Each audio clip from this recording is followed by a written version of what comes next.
The Golden Age of Comic Books, month number 16. This ties in with the release of Action Comics number 16, the 16th month in a row that we've had Superman on the newsstands, and it is Superman's 18th appearance in comic books. Let's analyze all the comic books on the newsstands with a cover date of September 1939. It was a time of great growth in the industry. For the first time, we have over 30 different titles on the newsstand. We're up from 29 last month to 31 this month. Things are definitely growing. We have a few new series debuting yet again. There's more and more superhero comics and characters hitting each issue, and superheroes are now probably affecting 30% of the titles on the newsstands at this point. Four Color Comics, the longest-running American comic book series of all time, debuted with its first issue, number 1, featuring an all Dick Tracy special. And Mutt and Jeff, who had been in comics already for about 26 years, I believe, already is now getting their first full-length dedicated comic from DC. It was starting out as a one-shot, just like Superman number 1 did, but would prove to be popular enough that it would get published again and again and then become a frequent regular book, which is what also happened with Superman.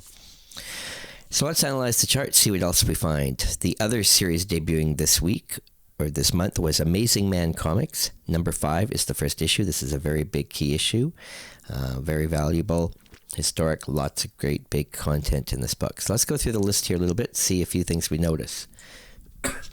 First of all, Detective Comics number 31, one of the most iconic comic books ever published, came out this month. It features the third cover appearance ever of Batman, and it is Batman's 5th appearance. It's one of the most famous Batman covers ever, and it's been redone many times over the decades, and it is the most valuable comic of the month by far. $20,000 in low grade in the Overstreet Price Guide, or $240,000. So that comic takes up 2/3 of the price for the complete chart. And due to its popularity, it's also by far the most common book on the CGC census, with 74 copies now graded, yet there is 0 high-grade copies in existence. And this chart does include restored and qualified and signed copies. After we get past Detective, the comics that seem to be the most common on the list, Adventure Comics number 42 has a hefty 26 copies graded by CGC. This is a very popular book, as it's an early appearance of the Sandman. And Amazing Man Comics number 5, the first issue, has 25 copies. That's quite a few, with its hefty $2,000 price tag. And Action Comics number 16, featuring Superman, but not on the cover, is at $667 for a low-grade copy. And note again how the books are starting to get graded a bit more often. There are 337 books in total on this chart, if you tally them up, that have been graded by CGC, and yet only 16 books in high grade total. Now, we know at this point the average comic is selling 200,000 copies a month. So times 31 titles, that is 6.2 million comics on the newsstands being sold this month. And yet only 337 copies of that have been graded, and only 16 out of 6.2 million have survived in high grade and been graded by CGC. What else do we notice off the chart? Well, books aren't as scarce as they used to be, but there's still a few, and the one that really jumps out is Keen Comics number 2. The title comes back after a 4-month break from Centaur. Very scarce, and 0 copies graded on the CGC census in any condition. And yet a fairly low price tag, only $81. So this could prove to be one of the scarcest 1930s comics ever. Also with a 0 copy grade on the CGC census is Ace Comics number 30 and Popular Comics 43. But these have 0 grade copies because of the low Overstreet Price Guide. It's just not profitable for any dealer to get these books graded in low grade. Now, however, that doesn't explain why there's no high grade copies, unless there simply aren't any. If you take the the total of 16 copies graded in high grade on this entire list and divide that up, that's saying that there's not even one copy of each book. And we can see that the majority of these books do have 0. So what does have copies graded in high grade? Well, 4-Color Comics #1 surprisingly has 4 copies have survived in high grade copy. That's a pretty high number. And Mickey Mouse Magazine #48 has 3. This is usually due to there being file copies that have been kept by the publisher. What's the cheapest books on the list? Well, Famous Funnies from Eastern Color was now up to issue 62. It was the longest running comic book on the newsstands at this time, and therefore we're so far into the run that the prices are dropping now in the guide. So we're down to $29 to buy this book, and under $400 for a high-grade copy. So that's quite an affordable high-grade 1930s comic to collect.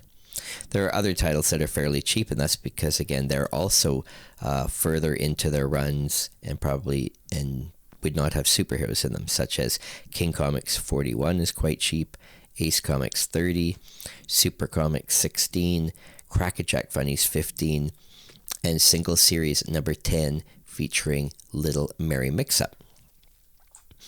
It was very common at this time that all the books were anthologies, meaning that every issue would have a ton of different strips and genres in them. But this month we actually have 5 books, actually. We have 4-Color featuring Dick Tracy. We've got Mutt and Jeff. We've got Terry and the Pirate standing out in large feature comics. Little Mary Mix-Up in single series. And we've also got Mickey Mouse Magazine featuring the Disney characters. So it's becoming a little more common now that we have these standalone specific comics dedicated to a specific title or character. Let's take a moment and compare all this data with the actual sales figures for this time period. Now here's the September 1939 sales, which have been documented. Unfortunately, it's not every comic on the newsstands, but it gives us a good idea of what's happening. We'll see that Action Comics featuring Superman was by far the best-selling comic book again on the newsstand, now reaching sales of 625,000 copies.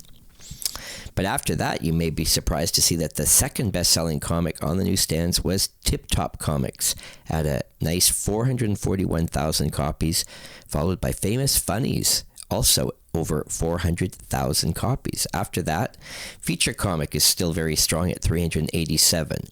After that, it starts to drop quite drastically. Comics on Parade is next at 271,000.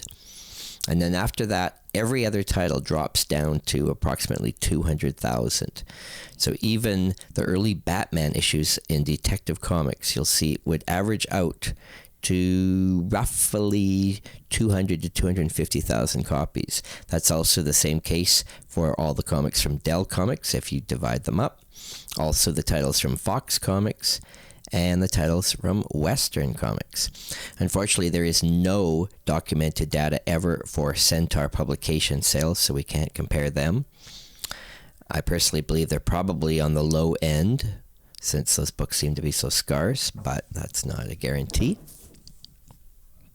This is a fascinating time when we just see that the superhero boom is really starting to kick off. Sales were definitely up, even on the non-superhero major titles. Other interesting things of note. This month there is a comic that features a romance strip, which could be the first romance-type comic strip ever. Adolf Hitler makes his first appearance ever in comics in Amazing Mystery Funnies, Volume 2, Number 9. So lots of things starting to happen. And World War II has begun, and there's a big change in what's happening in the comic book world.